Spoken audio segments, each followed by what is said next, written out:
Today, we're talking about what we're hyped for in the Star Wars universe, The Mandalorian, Vader Immortal, and Clone Wars. All on today's episode of Certain Point of View.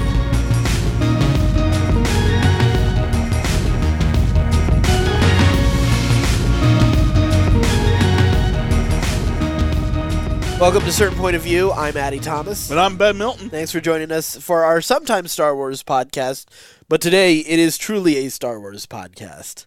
As we're kind of wrapping up some of our discussion from recently. We recently had a couple guests on, and we got to talk only a little bit about some of the news coming out of Celebration, and today we're just kind of wrapping that up with some of the projects that are upcoming in the Star Wars universe that we're particularly excited about. So before we get any further, though, I do want to remind you can check out our podcast. You can actually check out our Endgame review on Real Movie News and Reviews. We aren't going to be talking about Endgame on Certain Point of View this time around, but that's because Ben and I guested on. Well, Ben guested. I was and me and Hans were already on. It's your podcast, man. I know, right? Real Movie News and Reviews. We were already hosting it, and Ben joined us. So it's like we had Certain Point of View on over at Real Movie News and Reviews as we talked about Endgame and nerded out about it, and even what we think the future of the MCU is going to look like. You can check that out on our website, certainpov.com. All right, Star Wars. Let's go, baby. What? All right, so here's the thing I'm most excited about. So, obviously, Episode 9, super excited about. We just got out of Endgame. We just got past Game of Thrones, The Battle for Winterfell. I'm sure we're probably going to do something when Game of Thrones wraps up. So, that's the next big thing. Spider-Man Far From Home, Dark Phoenix are things to be varying levels of excitement for those. But, some excitement nonetheless. But it's not like they're not going to get our money. Right. We're obviously going to those. We're going to see Detective Pikachu. By the way, I just want to say, it was a fantastic group of friends that we got a chance to go see Endgame with. I was the entire group was just perfect. Right. We had J. Mike Anagnelli's. We had Case arrived very late, but he still was there. Made it, baby. He made it. I love his dedication. Right. And then we also had Brielle. Brielle, our listeners and a friend of yours. Yeah. So it was really awesome. B-Dog got to swing by and watch the movie with us, and it was awesome. Finally meet her because I kind of I think she's been in sort of the periphery of our Certain Point of View universe. Yeah. I'm excited because I'm actually going to go see Endgame again. Yeah. And I'm going to see it with her and her boyfriend. Oh, cool. And Jenny is coming along. And then we're also meeting with her best friend and one of my former coworkers, Danya, and her husband, John. And we're all going to go see it together. Now, I paid Brielle $50 to dress like Planet Hulk. Nice. So she got herself a little Planet Hulk outfit. I decided to go as Doctor Strange, so I got a cool Doctor Strange hoodie. I think Danya is going as Iron Man. Yeah. And nobody else is cosplaying. I'm proud of your guys' dedication. You guys should be proud of what you're doing. No, I take it back. Jenny's cosplaying. I got Jenny. Oh, but you got Jenny. Yeah, I got Jenny in Avengers. That's light cosplay. Let's. Well, I mean, it's as much cosplay as I'm doing. Yours is a little bit more commitment. Brielle is the only one who's really going hard. So Brielle's clearly the coolest of the group. Clearly, yes. The rest of us are just posers and non-committal people. I'm excited. I've never met Brielle's boyfriend, Dan. Yeah. I've met him once, but we didn't really get to hang out. Yeah. And Dan's a huge Star Wars fan, and he Halloween they cosplayed as Anakin and Padme. Oh, cool! So I'm super excited to be able to spend some time with him and Jonathan, our guild, and WoW. So this is going to be a really fun Friday night because you're going to watch my kids. Yeah, but that means I get to watch TV at your house. Exactly. I'm fine with that. Yeah, you're going to have a great time. Yeah, the kids are going to be pumped. I'm good. I'll probably have already seen Endgame by my 3 or 4 more times over. Well, no, third time. I'll get my third time in probably before you get your second time in. That sounds about right. Yeah. So. I mean, that's the luxury of being single. So. Yeah, you're living the dream, man. You're living the dream. Well, let's calm down. No, trust me, you're living the dream. This kid thing isn't all it's cracked up. Oh no, I wasn't. Anyway, let's move on. I wasn't trying to run into getting kids. I mean, we can work on a whole theme of let's get Addy a date and somebody knocked up if you really want to. I'm good. I'm good. Hashtag, well, can Addy knock you up? Yeah, I don't know if that hashtag, I was going to say trash tag, is going to be trending anytime. No, I don't think so. Yeah. I don't think so. Anyway, so let's come back around to Star Wars. Yes. So, The Mandalorian, I am so excited because that is our next major piece of Star Wars content. It's going to be launching with Disney Plus. The first episode is going to be coming out, and it looks like they're going to be going, instead of having the entire series just available at once to binge, it looks like they're going to go maybe like week to week with episode releases. I'm actually really excited about this. I think for Star Wars and just the anticipation of it, this really works for me. You know, like for some series, I really like them being bingey. Not every time though. So I think like in this instance, having to wait week to week for Star Wars content, especially for the quality Star Wars content that we're getting in this show, like this looks like Game of Thrones level production. Yeah. Like it looks amazing. Easily, yeah, it is definitely on that level. So I'm super pumped to see what we're getting, you know, to have to wait and have something to talk about for an entire week. You know, like we'll talk about Resistance and stuff like that, but sometimes there's just not that much to talk about. Well, Resistance is a little lighter because it is a kids cartoon, right? You know, maybe different when we get 3 seasons into it, because by the same token, we were able to get a lot deeper into episodes of Rebels, right? Especially like actually right from the second season. The first season was a little lighter, but second season once things really started getting going, yeah, because second season we got the Inquisitors. That's fair. Well, we got multiple Inquisitors and Vader, right? And it ended with Maul, right? So you know there was a lot of content there. I think, but again, coming back around to what your point, yeah, you're absolutely right. I think the week to week experience is going to be fascinating. I'm kind of like, I like binging. There's a nice like immediate satisfaction. You feel like you're watching a movie. But I think I'm past binging now.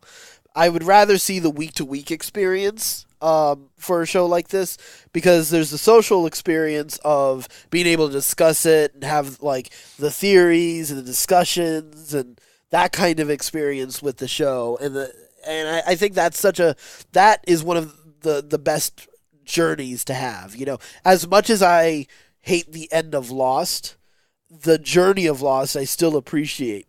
And because we had that experience, you know, and that's what I've been enjoying about the last couple seasons of Game of Thrones as I came late to the party.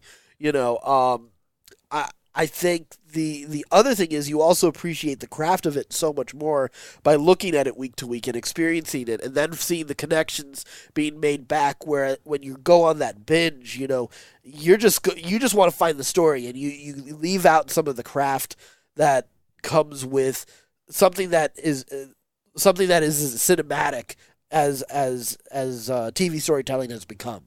So I'm all for the week to week experience. I think it has its place. I think it just really depends on the show. Yeah, you know, like something like the OA, binge it. Yeah, totally binge it. So let me ask you this though. So like right now, I'm. It's funny because I've heard so many people recommend Umbrella Academy. Yeah. But because I don't have a week-to-week experience to motivate me to jump into it, I just haven't gotten into it yet.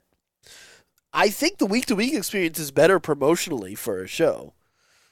Probably. And I think in this case, like, it obviously suits Disney's purposes with Disney. You know, it's launching with Disney Plus. Right. You want to get subscribers long term for your streaming service, right? Right. So the easiest way to do that is to make it week to week. So I think from a business perspective and the dollars a cents perspective, this makes sense for this show too. Umbrella Academy, you know, there's the problem with Umbrella Academy, is honestly there's too much content. Yeah, like it's easy to get lost. Like I still haven't seen the second season of OA. Yeah, you still haven't finished Voltron, sir. Still haven't finished Voltron. I barely got through Dragon Prince. I know, right? Like, there's so much going on right now. Yeah. I'm having to triage my entertainment. Right. And it's a wonderful place to be. And it's a horrible place to be because I know I'm missing great content. Yeah. You know, so there is something nice about being able to binge it because, like, hey, you know, I may forget about it in a week. Yeah. To be honest with you. Yeah. Whereas, hey, I may have 6 hours one weekend where I can, or I may have insomnia and I can just plow through a show real quick. Yeah, that's because I got nothing else going on at 2 a.m. So, I think there's pros and cons to either way that you do it. I think absolutely. For Star Wars, I think, and the fact that it's on Disney Plus, it makes the most sense to make this weekly. Yeah, absolutely. But I wouldn't be pissed if they put it all out. Yeah. Now at Celebration, we got a fantastic panel. They unfortunately blacked out a sizzle reel for it, and for like a behind the scenes sizzle reel and a trailer. Both of which we were able to check out. Star Wars fans don't pay attention to no rules. One of the things that's really amazing with this Favreau and Filoni and this team up and how lots great of are other they directors, together? They like that. I remember you said that's the best buddy cop comedy you want to see right now. I love those two guys together so much. Yeah, it's funny, especially because like you even had sort of the yin and yang of like original trilogy and prequel trilogy between the two of them. Mm-hmm. It was really cool. So I'm excited about that. Favreau's all about doing the practical stuff. Like they even showed like creating a model for the Razor Crest, which is the Mandalorian's ship. And they created a physical model. They put it on a rail with a timer and everything, and did multiple shots with it and some like CG to enhance it. It looked and amazing. Man, that shot looks fantastic. It's just a simple flyby, but man, it looks amazing. It's not a simple flyby. It is an emotional journey. It looked so cool. It looked so cool. There's something about practical effects and that style of filmmaking that digital just hasn't been able to get there yet. They're so close. But it's still not there. You just said this after calling Avengers Endgame a masterpiece, sir. It is. Yeah. It is. Yeah. But that doesn't, I mean, it's a masterpiece because it is for many other reasons. That's true. Okay, that's fair. Like, we didn't even get into we never even got to the effects, yeah. We never once said, oh, wow, the special effects of this movie. Yeah. They were amazing. They were amazing. Yeah. They were amazing. But there's something magical about practical. Yeah. There just is. Yeah. There just is. It's funny though. I've been reading because I've been reading a lot of articles lately from VFX guys, and they say that people overrate practical. Like, yes, practical is great, is good and all. People only talk about CG when they're talking about bad CG, not good CG. Good CG is often unnoticed. Would you say that the Hulk in the new in Endgame is good CG or bad CG? Good CG. I noticed it. Yeah, it was good CG, sure. But I noticed it. Well, so here's one thing. The reason why I'm having a little bit more of a crisis with that line of thought is I watched an interesting video that shows a lot of the practical effects in the Star Wars prequels, which one of the big things we've always talked about is how bad the CG and the blue screen is in that movie. There's a lot of stuff that we thought was CG. That was actually practical. Yeah. And it's ultimately it's design more than anything else than anything else. Skill of the filmmaker. Yeah. And to just make you willing to accept certain Well, things. maybe this show's going to suck. Yeah. I don't know. That's what I'm getting out of this conversation. Not at all. I'm too excited for it. No, it looks fantastic. It really does. Yeah, fantastic cast. Fantastic cast. This cast and crew looks amazing. Jon Favreau, all the directors involved, Taika Waititi, Ron Howard's kid, Bryce Dallas Howard is got a directing. Yeah, Rick Famuyiwa is another one. Come on, there's no way this sucks. There's no way this sucks. This is worth your $7 a month. Yeah. Just to see this show of Disney Plus. Forget all the rest of the Star Wars content. Forget being able to finally watch Clone Wars after it's been taken off of Netflix. Forget the entire MCU and everything that goes along with it. For $7, you're getting the Mandalorian, and that's all you need. Yeah, Don't be greedy. Yeah, no, I'm with you there. I'm so excited for this. I've watched the bootleg trailer so many times. I'm so excited. What like that sneak preview? Yeah. Where we got to see the Mando go on this mission and start this mission and deal with like the Empire underground right now in hiding after Return of the Jedi. I'm super excited for what this story has in store. I was going to say something that might start an interesting discussion that's going to go on for way too long. Go on. But what if we see the Chiss Ascendancy in The Mandalorian? I wouldn't be surprised. Because it does happen in the unknown regions. Yeah, no, I wouldn't be surprised at all if they're part of that. Yeah, that is where I think I may agree with you. This is where we could see the Chiss Ascendancy start getting it like that. I think that we'll get like the details of it. Yeah. Like I think we'll get into it much deeper. I think they'll be introduced in The Rise of Skywalker. Yeah. And I think we'll get like far more deep in the same way like Clone Wars kind of filled out the Clone Wars. Right. Yeah. What? I think like you'll start getting more universe building in shows like Mandalorian and Resistance and stuff like, because both shows are moving past the Outer Rim. They're both going into the unknown regions. So, and who knows what we're going to get. But right. And so at some point, the Chiss Ascendancy is going to come in. Well, we're also looking at sort of the seeds for the First Order being planted, potentially in The Mandalorian as well. So that does seem to be one big thing. Right. So there's a good place where we could get more Snoke backstory. Right.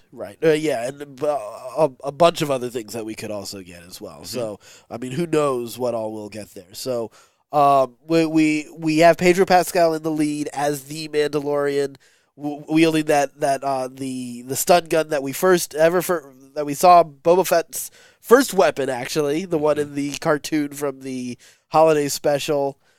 We've got Gina Carano as a former rebel fighter that is now trying to find work out in the unknown regions and Outer Rim. What do you think? I love the casting the casting of the show is brilliant, and who the characters represent seems really fun.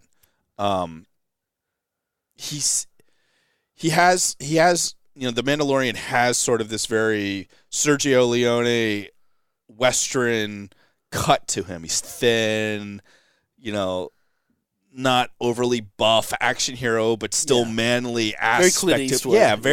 Very young Clint Eastwoody. Yeah. Gia Carano, she's just a force of nature, physical force of nature. Former UFC fighter, former American Gladiator.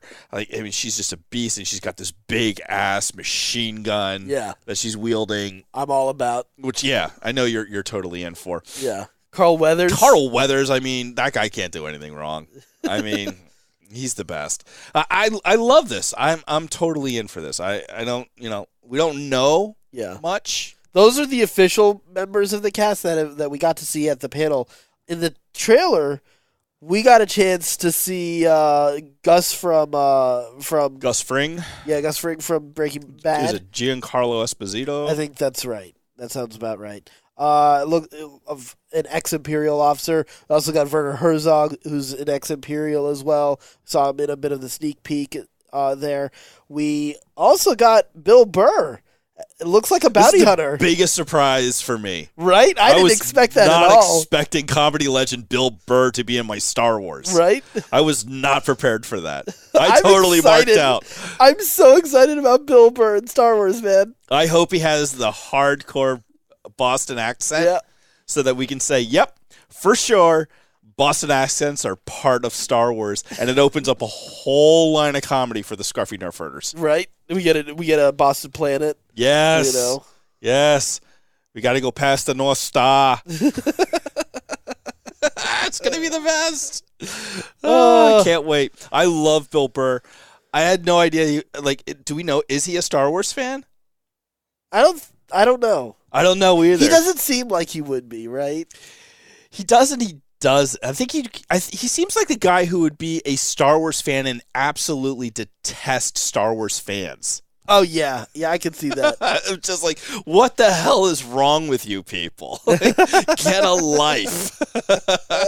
Go outside and see some sunshine. He's such a sports guy that it just doesn't. It seems a weird pairing, and yet it seems so right. Right. We got Taika Waititi doing IG-88. Yeah. Who knows what we're getting in this new Star Wars? See that IG droid in action though? Yeah. That was exciting. I still like to think it's IG-88. It doesn't matter that apparently we will it's not. see IG-88. Yeah, but man, that was fantastic. That seeing looks it in pretty action. cool. I know we've seen one in action already in animation. It's not the seeing it same. in live action was because special. there's something about practical. Yeah. That's fair. Well played. Oh man. So moving on from we'll stay in the virtual though. Okay. We'll talk Vader Immortal. That's the new VR experience that'll be coming out. I believe next year to the Oculus Quest is, I believe, the platform that's going, because that's, as you know, the untethered version of VR. And I am pumped for this. I've been pumped for this for a while. And here's the I think the Vader storytelling so far has been fantastic, especially in the comics. So I'm excited for more Vader. I'm really interested to see Mustafar and what this experience is going to be with him. You're supposed to be, I believe, a smuggler that's crashed on Mustafar, and you're sort of forced into service with Vader, sort of, or at least forced into a mission by him. So you're interacting with him personally. I am excited for what the possibilities of storytelling with VR are. Like, this is a new medium. There's new this is the first major real adventure in storytelling in VR. So this is, I mean, by its nature, it is a game changer because it's pioneering the use of this medium. Right. So I'm excited to see what they have in store and what they do and what they try, what they play around with, what in this experience fails and what works. This is a really interesting place to start playing in for storytelling. We got David Goyer is leading the writers' room, or is at the very least a major part of the writers' room. He's been a part of a lot of major nerd franchises. Talented dude. Yeah, he's not always my favorite writer, but he's definitely been a part of some major parts of superhero storytelling in Hollywood. So it's going to be interesting to see what he's been able to do with the other writers as well, and how they are able to approach writing in an experience like this. So I'm very excited for this. Yeah, I should be more excited for this. When I was in high school, you have that season where you're like, your guidance counselor is like, well, what do you want to be when you grow up? And you tell them, I want to be a doctor or a lawyer or a ditch digger or whatever. Like, for me, I always said I wanted to own my own business, and I wanted to create a video simulation game that's 3D immersive kind of thing, set in sort of a Dungeons and Dragons, basically World of Warcraft in 3D, virtual reality. So to get this in Star Wars is should be a dream come true for me, because it's newer technology and does, I'm not, my bar is very low of expectations on this. I think the story will be really interesting. What we saw in footage didn't really impress me visually. And I have wonky eyes now as I'm getting older, and so I tend to have problems with 3D and virtual reality stuff. So I don't know how excited personally I am for this, but I'm excited to where it's the first step of where it's going. Right. Like, to me, this is sort of the transition from radio to television. As far as entertainment goes, like, we're going from a 2D based visual experience to a 3D based visual experience and storytelling. Right. So from that aspect of it, I'm really excited about it. I don't know if it's for me, but I'll if you get it, I'll definitely check it out. Yeah. I gotta save up for it. Yeah, I mean, that's the other thing. Like, it's a pricey entry point. Yeah. Like, I hope it does well enough that they continue to innovate and go forward, and that it doesn't just stop in its tracks because it doesn't make enough money, or there's not enough interest in it, or whatever. Yeah, that's going to be the only key fear. thing, because I'm not as concerned about the quality of the storytelling. I mean, the novels and comics have been fantastic in the extended universe so far. Yeah, but a comic book is $6 compared to $600 for an Oculus. And that's exactly the concern, is financially, if it can support, if they can support this storytelling. Yeah. Or for how long can they make it to try to experiment and figure it out before they have to, figure out. And people are going, I'm not going to spend another $40 on this. I think what's cool is fortunately there is more of we're seeing a slow increase in Beat Saber has been really popular in VR. So that's one thing that I think is helping right now. I think the new Iron Man experience could be something, hopefully, that makes a bit of a dent. So I'm excited. I would be excited about playing being the fantasy of Iron Man. We mentioned in our recording before, Green Lantern would be perfect in VR. Like, that's the perfect place to start telling a Green there's Lantern definitely story. tons of room to tell really interesting stories in that realm. Yeah. Like, really the only place that you couldn't do it is Daredevil. You just turn your Oculus off. Nothing but earbuds. Right. All right, now play. Oh, that's funny. Let's see where it goes. I think it's the first step in a big revolution for entertainment, but I also feel like it could fizzle out and not be much of anything. Very easily. Yeah. This is a really important moment in this new medium. So don't blow it, LucasArts, or whoever you are. Is it Lucas? Who's Lucasfilm? It is Lucasfilm. It's ILM X Lab. It's ILM X, right? That's who it is. X Lab. So yeah. So we mentioned other storytelling. Obviously, very soon we're getting Master and Apprentice. We just got Master and Apprentice. I think hopefully we're reading that. I know, me too. And I think tomorrow the Dooku story comes out. Is that tomorrow? Yeah. Oh man, there's no way I'm getting to that. Right? Anthony Jeselnik's new comedy drops tomorrow, and that's all I have on my slate for tomorrow. Yeah, for sure. It's all. There's only so much room in your heart. No, that's it. Anthony Jeselnik speaks my love language. Right. Oh man. But you know what? What I'm super excited also for is we do get the conclusion to the Clone Wars. If there's any other reason to get Disney Plus, that definitely is the best icing answer. on the cake. Yeah, it's icing on the cake. It's just so exciting to see anybody willing to go back and finish a series like this, because that's really rare for anybody to do. Super rare. And man, I'm so excited to see the Bad Batch. I like, even if they don't add any scenes to what they've already, like those animatics and all, and it's just better rendered graphics and everything, I'm okay with that. The Bad Batch is so cool. So cool. That crew is amazing. Yeah. That's a game I'd love to see. I'd love to see a Bad Batch game. Yeah, that'd be really cool, like Republic Commando style, or Fallen, the new Star Wars Jedi game that's coming. That's a single-player story, Fallen Order or whatever it is, like that. You can tell we're sometimes Star Wars podcast. Right? We don't even know what we're talking about. I just know I'm gonna pre-order it. I'm never gonna remember the title. So good. Here's the thing: it's gonna be a decade, and I will always mess up this title. I just know it. Like I'm already resigned to that. But I know I'm gonna get it. We know that there's not gonna be like any microtransactions or anything like that. It's a story. It's gonna be awesome to just have a story to play through. Yep. And what's great is we're getting those stories. We're getting Dooku. We're getting this Fallen Order, and we're getting the conclusion to Clone Wars. We're getting the Siege of Mandalore. We're gonna finally see the battle between Ahsoka and her clones, and up against Maul. We're gonna finally find out what happens there. We know Anakin and Obi-Wan are off saving Palpatine at the beginning of Revenge of the Sith. And we'll get some really cool answers, and we'll get that leads us right to the end of the Clone Wars. That is crazy. I know. We are getting the end of it. So it's funny. A friend of mine, Jerry, who I went to high school with, put a post on Facebook this week. Said that he just introduced his kids to Star Wars, and they just watched the prequels 1, 2, and 3. He was like, "What should I do next? Like, do I go straight to Episode 4? Should I watch Rogue One?" And I was like, if it was available, if you have any way to see it, Clone Wars, yeah. That's where you go next. Yeah.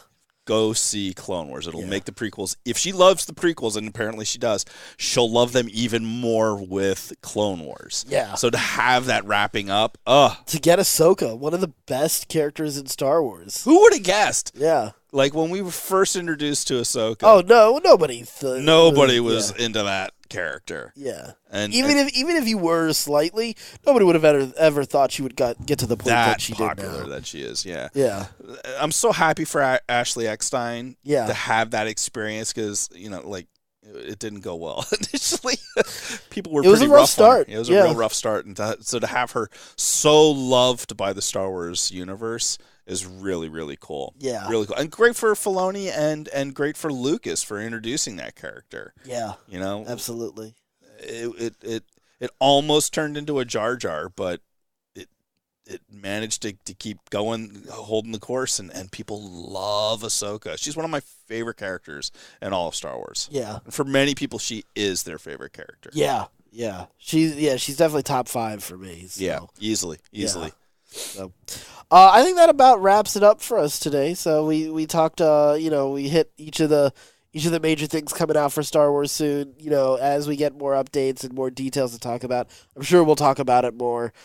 So I'm excited to get more of this new content.